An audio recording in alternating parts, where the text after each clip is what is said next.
ಬನ್ನಿ ಬನ್ನಿ ನಮ್ಮ ಪಾರ್ಟಿಗೆ ಅಂತೇಳಿ ಇಡೀ ದೇಶದ ಮತದಾರ ಮತ್ತೊಮ್ಮೆ ಮೋದಿ ಅಧಿಕಾರಕ್ಕೆ ಬರಬೇಕಂತೇಳಿ ಜಪ ಮಾಡ್ತಾ ಇದ್ದಾರೆ. ಬೀದಿ ಬೀದಿಯಲ್ಲಿ ಡಿ ಕೆ ಶಿವಕುಮಾರ್ ರಾಜ್ಯದ ಅಧ್ಯಕ್ಷರು ನಮ್ಮ ಪಾರ್ಟಿಗೆ ಬನ್ನಿ ಅಂತ ಭಿಕ್ಷೆ ಬೇಡ್ತಾ ಇದ್ದಾರೆ. ದೇಶಭಕ್ತ ರಾಷ್ಟ್ರಭಕ್ತ ಮೋದಿಯನ್ನು ಆಡಳಿತವನ್ನು ಅಭಿವೃದ್ಧಿಯನ್ನು ನೋಡಿದಂಥ ಪ್ರತಿ ಬಿ ಜೆ ಪಿ ಕಾರ್ಯಕರ್ತ ಭಾರತೀಯ ಜನತಾ ಪಕ್ಷವನ್ನು ಯಾವುದೇ ಕಾರಣಕ್ಕೂ ಧಿಕ್ಕರಿಸೋದಿಲ್ಲ. ಮತ್ತೊಮ್ಮೆ ಬಿ ಜೆ ಪಿ ಕೇಂದ್ರದಲ್ಲಿ ಮತ್ತೊಮ್ಮೆ ನರೇಂದ್ರ ಮೋದಿ ಪ್ರಧಾನಿ ಈ ದಿಕ್ಕಿನಲ್ಲಿ ಕೆಲಸ ಮಾಡ್ತಾರೆ. ಮೊದಲು ಮಂಗಳವಾರ ನಡೆಯುವಂಥ ರಾಜ್ಯಸಭಾ ಚುನಾವಣೆಯಲ್ಲಿ ಅವ್ರ ಶಾಸಕರನ್ನು ಉಳಿಸ್ಕೊಳ್ಳಿ, ಅಡ್ಡ ಬಂದು ಮತದಾನ ಆಗದ ರೀತಿಯಲ್ಲಿ ಡಿ ಕೆ ಶಿವಕುಮಾರ್ ಉಳಿಸ್ಕೊಂಡು ಸಾಧನೆಯನ್ನು ಮಾಡಲಿ ಅಂತೇಳಿ ಡಿ ಕೆ ಶಿವಕುಮಾರ್ಗೆ ಹೇಳೋದಕ್ಕೆ ಇಷ್ಟಪಡ್ತೇನೆ. ಅಲ್ಲ, ಬೈರೆ ಭೀತ ಆಗಿಬಿಟ್ಟಿದ್ದಾರೆ. ನಮ್ಮಲ್ಲಿ ಗೆದ್ದಂಥ 136 ಅಂತ ಹೇಳ್ಕೊಳ್ತಾ ಇದ್ದಲ್ಲ, 136 ನಮ್ಮ ಜೊತೆಯಲ್ಲಿ ಇತ್ತಾರೋ ಇಲ್ವೋ ಅಂತ. ಮಂಜುಳಾ ಮಣ್ಣಿನ ಆಭರಣ ತಯಾರಿಸಿ ತಿಂಗಳಿಗೆ 80,000 ಗಳಿಸ್ತಿದ್ದಾರೆ. ನೀವು ಕೂಡ ಅವರಿಂದ ಕಲಿಬೇಕಾ? ಅವ್ರ ಜೊತೆ ವಿಡಿಯೋ ಕಾಲ್ನಲ್ಲಿ ಮಾತಾಡಬೇಕಾ?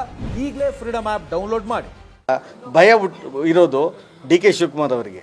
ಆದರೆ ನಮ್ಮ JDS ಅಭ್ಯರ್ಥಿ ಈ ಚುನಾವಣೆಯಲ್ಲಿ ರಾಜ್ಯಸಭಾ ಸದಸ್ಯರು ಗೆಲ್ತಾ ಇದ್ದಾರೆ ಅಂತ ಭಾಳ ಆತ್ಮವಿಶ್ವಾಸದಿಂದ ನಾನು ಹೇಳ್ತೇನೆ. ಸಂಪರ್ಕ ಎಲ್ಲನೂ ಮಾಡಬೇಕು. ಒಬ್ಬ ಅಭ್ಯರ್ಥಿಯಾಗಿ ಎಲ್ಲ ಪಕ್ಷದವನ್ನು ಮಾಡಬೇಕು, ಎಲ್ಲನೂ ಮತಯಾಚನೆ ಮಾಡಬೇಕು. ಆ ಕೆಲಸ ಮಾಡಲೇಬೇಕಾಗಿದೆ. ಅದನ್ನು ಸ್ವಾತಂತ್ರ್ಯ ಇದೆ, ಮಾಡ್ತಾ ಇದ್ದಾರೆ. ಬನ್ನಿ ಬನ್ನಿ ನಮ್ಮ ಪಾರ್ಟಿಗೆ ಅಂತೇಳಿ ಇಡೀ ದೇಶದ ಮತದಾರ ಮತ್ತೊಮ್ಮೆ ಮೋದಿ ಅಧಿಕಾರಕ್ಕೆ ಬರಬೇಕಂತೇಳಿ ಜಪ ಮಾಡ್ತಾ ಇದ್ದಾರೆ. ಬೀದಿ ಬೀದಿಯಲ್ಲಿ ಡಿ ಕೆ ಶಿವಕುಮಾರ್ ರಾಜ್ಯದ ಅಧ್ಯಕ್ಷರು ನಮ್ಮ ಪಾರ್ಟಿಗೆ ಬನ್ನಿ ಅಂತ ಭಿಕ್ಷೆ ಬೇಡ್ತಾ ಇದ್ದಾರೆ. ದೇಶಭಕ್ತ ರಾಷ್ಟ್ರಭಕ್ತ ಮೋದಿಯನ್ನು ಆಡಳಿತವನ್ನು ಅಭಿವೃದ್ಧಿಯನ್ನು ನೋಡಿದಂಥ ಪ್ರತಿ ಬಿ ಜೆ ಪಿ ಕಾರ್ಯಕರ್ತ ಭಾರತೀಯ ಜನತಾ ಪಕ್ಷವನ್ನು ಯಾವುದೇ ಕಾರಣಕ್ಕೂ ಧಿಕ್ಕರಿಸೋದಿಲ್ಲ. ಮತ್ತೊಮ್ಮೆ ಬಿ ಜೆ ಪಿ ಕೇಂದ್ರದಲ್ಲಿ ಮತ್ತೊಮ್ಮೆ ನರೇಂದ್ರ ಮೋದಿ ಪ್ರಧಾನಿ ಈ ದಿಕ್ಕಿನಲ್ಲಿ ಕೆಲಸ ಮಾಡ್ತಾರೆ. ಮೊದಲು ಮಂಗಳವಾರ ನಡೆಯುವಂಥ ರಾಜ್ಯಸಭಾ ಚುನಾವಣೆಯಲ್ಲಿ ಅವ್ರ ಶಾಸಕರನ್ನು ಉಳಿಸ್ಕೊಳ್ಳಿ, ಅಡ್ಡ ಬಂದು ಮತದಾನ ಆಗದ ರೀತಿಯಲ್ಲಿ ಡಿ ಕೆ ಶಿವಕುಮಾರ್ ಉಳಿಸ್ಕೊಂಡು ಸಾಧನೆಯನ್ನು ಮಾಡಲಿ ಅಂತೇಳಿ ಡಿ ಕೆ ಶಿವಕುಮಾರ್ಗೆ ಹೇಳೋದಕ್ಕೆ ಇಷ್ಟಪಡ್ತೇನೆ. ಅಲ್ಲ, ಬೈರೆ ಭೀತ ಆಗಿಬಿಟ್ಟಿದ್ದಾರೆ.